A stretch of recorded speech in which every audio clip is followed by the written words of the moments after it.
प्यारे बच्चों, पिछला जो वीडियो था उसमें मैंने तुम्हें समांतर माध्य के तीनों कंडीशन उसमें समझाई थी तुम्हें, और तीनों कंडीशन के साथ साथ समांतर माध्य की जो तीन मेथड होते हैं, प्रत्यक्ष विधि, कल्पित माध्य विधि और पद विचलन विधि, इन तीनों को भी समझाया था मैं तुम्हें। इस वीडियो के अंदर अपन दूसरी चीज ले रहे हैं, इसका जो सेकंड पार्ट है बहुलक। तीन चीजें बताई थी मैंने तुम्हें, एक होता है समांतर माध्य, इसमें तुम्हारे एक है बहुलक और एक है माध्य। तो कल मैंने एक वीडियो के अंदर समांतर माध्य की तीनों कंडीशन और तीनों मेथड समझाए थे। इस वीडियो में मैं तुम्हें बहुलक के बारे में समझा रहा हूं। तो बहुलक की भी जो तीन कंडीशन होती है मैंने तुम्हें समझाई थी कि जब आपको x दिया हुआ हो, या फिर x या f दिया हुआ हो, या फिर वर्ग अंतराल दिया हो, तो ये तीन कंडीशन थी। तीनों कंडीशन से मैं तुम्हें एक एक एग्जांपल समझा रहा हूं। जैसे ये पहली कंडीशन है, देखो, जब आपको सिर्फ x दिया हुआ होता है, क्वेश्चन के अंदर जब आपको x दे रखा है, x कहते हैं अपन, या बंटन कहते हैं, प्रेक्षण, ये सब मैं बता चुका हूं तुम्हें पिछले वीडियो में। तो ये x दिया हुआ है, x का ये मान है, जैसे इसने दिया है 2 4 6 2 6 6 7 8, ये कंडीशन और ये कंडीशन जब मैंने तुम्हें पिछले वीडियो में समझाया था तो ये बताया था कि ये दोनों कंडीशन सेम ही है। जिसकी फ्रीक्वेंसी ज्यादा होती है, जिसकी बारंबारता ज्यादा होती है, वही x का मान जो होता है वो उसका क्या होता है, बहुलक होता है। तो इसमें ये x का जो मान दे रखा है, बहुलक सबसे आसान है। पहली बात कि इसमें x का जो दे रखा है, इसमें तुम्हें सीधा यही देखना है कि कौन सा अंक जो है या कौन सा आंकड़ा जो है वो तुम्हारा सबसे ज्यादा बार आया होता है। जैसे देखो, इसमें 2 4 6 2 6 6 7 और 8, तो इसमें 6 जो है वो तुम्हारे 3 बार आया हुआ है, मतलब 6 की बारंबारता अधिक है, मतलब 6 कितनी बार आया हुआ है, 3 बार आया हुआ है। और दूसरा कोई भी ऐसी डिजिट नहीं है, दूसरा कोई भी ऐसा अंक नहीं है जो तुम्हारे 3 से अधिक बार आया हुआ हो। तो इसका बहुलक क्या होगा, 6 होगा। यहां पर तुम लिखोगे सबसे अधिक बारंबारता किसकी है, 6 की है। सबसे अधिक बारंबारता किसकी है, 6 की। कितनी है, 3, क्योंकि 6 एक ऐसा अंक है इस आंकड़े में जो 3 बार आया हुआ है। इसके अलावा कोई भी ऐसा अंक नहीं है जो ज्यादा बार आया हुआ है। तो इसका बहुलक तुम अतः बहुलक क्या होगा, इसका 6 होगा। तो ये x वाली कंडीशन थी जब आपको सिर्फ x दिया होता है। दूसरी इसकी कंडीशन क्या है, जब x और f दे रखा होता है, x और f। तो x और f वही बात है, फ्रीक्वेंसी वाली बात है। इसमें भी अपन क्या देख रहे हैं, ये जो आंकड़ा दिया है, इसमें भी अपन क्या देख रहे हैं कि 6 कितनी बार आया हुआ है, 6 3 बार आया हुआ है, सबसे अधिक है। तो 3 6 की क्या हुई, बारंबारता हुई। वही कंडीशन यहाँ पे अप्लाई होती है। यहाँ पे जो f दे रखा है, देखो ये x का मान दे रखा है 3 4 5 6 7 और 8, और इसकी बारंबारता दे रखी है 2 4 6 3 2 और 1। तो तुम सीधा यहां देखो ऐसे कि इसमें सबसे बड़ी बारंबारता कौन सी है, इस फ्रीक्वेंसी के अंदर सबसे अधिकतम मान जिसको कहते हैं अपन, वो कौन सा है, 6। ठीक है, तो यहां सबसे अधिक बारंबारता 6 है। तो 6 के सामने x का जो मान होता है वही उसका क्या होता है, बहुलक होता है। तो यहां भी तुम लिखोगे सबसे अधिक बारंबारता। ये दोनों कंडीशन एक जैसी है, मैं बार बार बोल रहा हूं, दोनों कंडीशन चाहे क्वेश्चन कैसा भी हो, तो मैं इसी मेथड से इसी तरीके से सॉल्व करना है। तुम्हें सिर्फ कंडीशन पता होनी चाहिए कि जब x दे रखा हो तो अपन कैसे इसको अप्लाई करते हैं, जब x और f दे रखा हो तो कैसे अप्लाई करते हैं। बाकी क्वेश्चन कैसा भी हो, तो सबसे अधिक बारंबारता 6 है इसके अंदर। 6 किसकी बारंबारता है, 5 की बारंबारता है। तो तुम लिखोगे अतः इसका बहुलक कितना आएगा, 5 आएगा।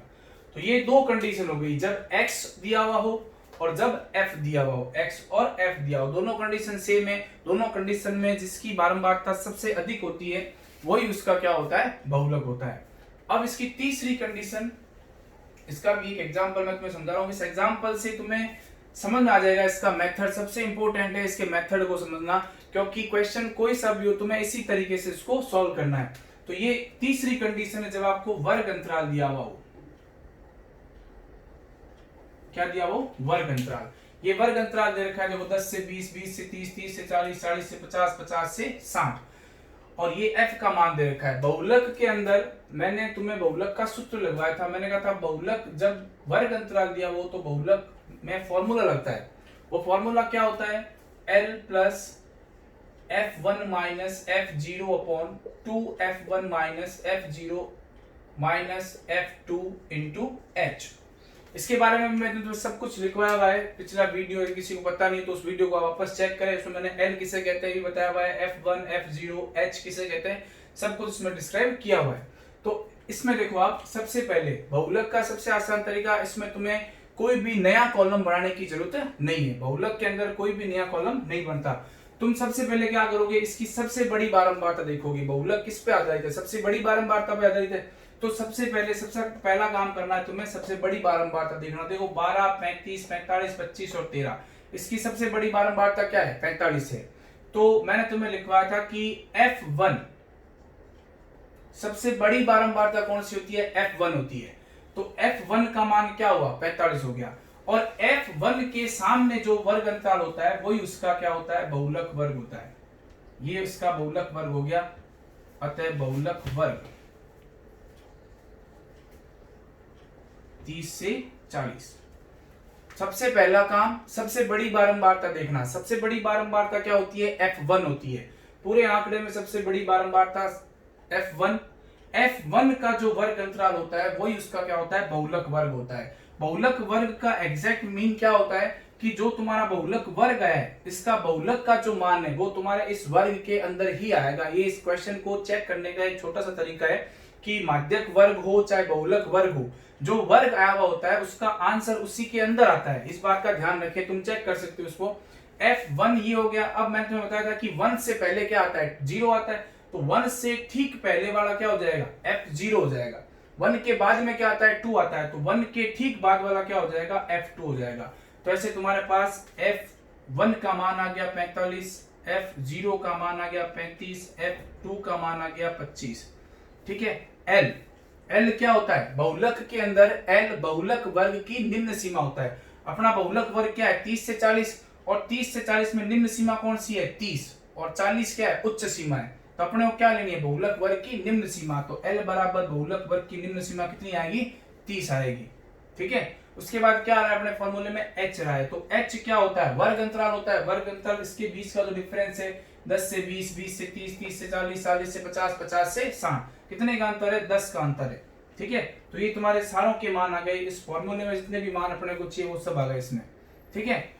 तो अब इस फॉर्मूले के अंदर तुम सारे मान लगा दो। देखो L का मान कितना निकाला है अपन ने, 30 निकाला है, प्लस F1 कितना है अपने पास, 45, माइनस F2 का मान कितना है, सॉरी F0 का मान कितना है, 35, बट्टा ये 2 दे रखा है, 2 F1 मतलब 2F1, मतलब 2 और F1 के बीच में कोई साइन नहीं है, कोई निशान नहीं है। तो इसमें अपन क्या मानते हैं, गुणा का चिन्ह मानते हैं। तो F1 का मान कितना हो जाएगा, 45 हो जाएगा, माइनस F0 कितना है तुम्हारे पास, 35, फिर माइनस F2 का मान कितना है, 25, इंटू H कितना है तुम्हारे पास, 10। ये मैंने सारे मान रख दिए जो मान अपन ने यहां से निकाले थे। ठीक है।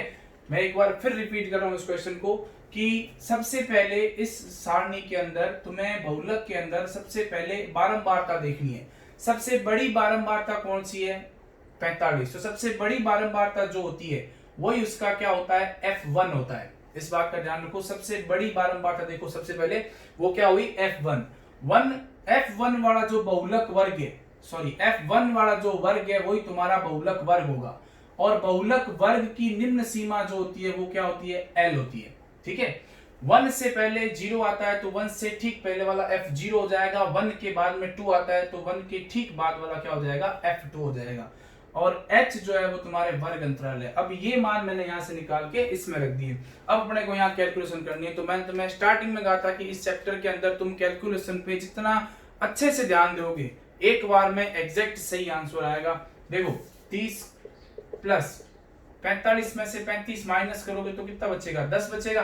45 और 2 इसका जब ब्रैकेट खोलोगे तो क्या हो जाएगी, मल्टीप्लाई हो जाएगी, तो कितना आएगा, 90 आएगा।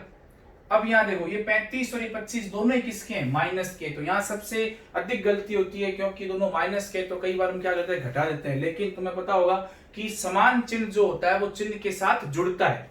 तो 35 और 25 को जब तुम जोड़ोगे तो कितना आएगा, 70, सॉरी 60 आएगा। 5 और 5 10 हो गए, 3 और 2 5 और 1 6, 60। ठीक है। इनटू क्या आ जाएगा, 10। ये H का मान क्या आएगा, 10। तो अब देखो 30 का 30 प्लस यहां आ जाएगा 10। अब 90 में से तुम 60 घटाओगे तो कितना बचेगा, 30 बचेगा, इनटू क्या है, 10।